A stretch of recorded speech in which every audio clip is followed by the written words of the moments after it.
exuding pride in my village lawyer skills this evening. It's in moments like these that I know that village lawyership pay. But seriously though, forget about the fact that I am a big fan of Brianna Williams.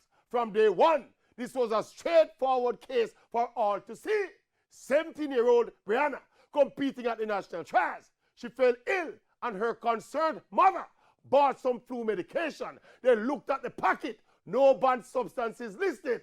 Brianna took the medication. She declared it on the Jadco doping form, everything out in the open. Clearly, no intent to cheat.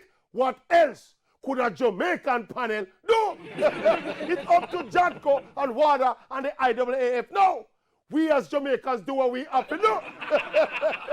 And you see all the crabs in the barrel who did a so and a whisper who no hung up that reprimand without any period of ineligibility.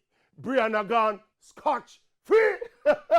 Go forth, young lady, and be careful of the medication that you take. And by the way, my village lawyer retain a fee gone up by 50%.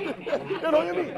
After we give them the null and void angle for the Daniel Williams case, and now the no intent angle in the Brianna Williams case, and bust the two cases then. The Maverick Free number stand up.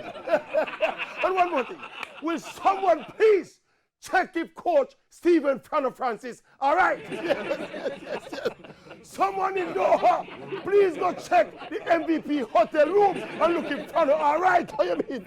After the big talk that we made last night, we'll check if Frano all right. Frano, you all right?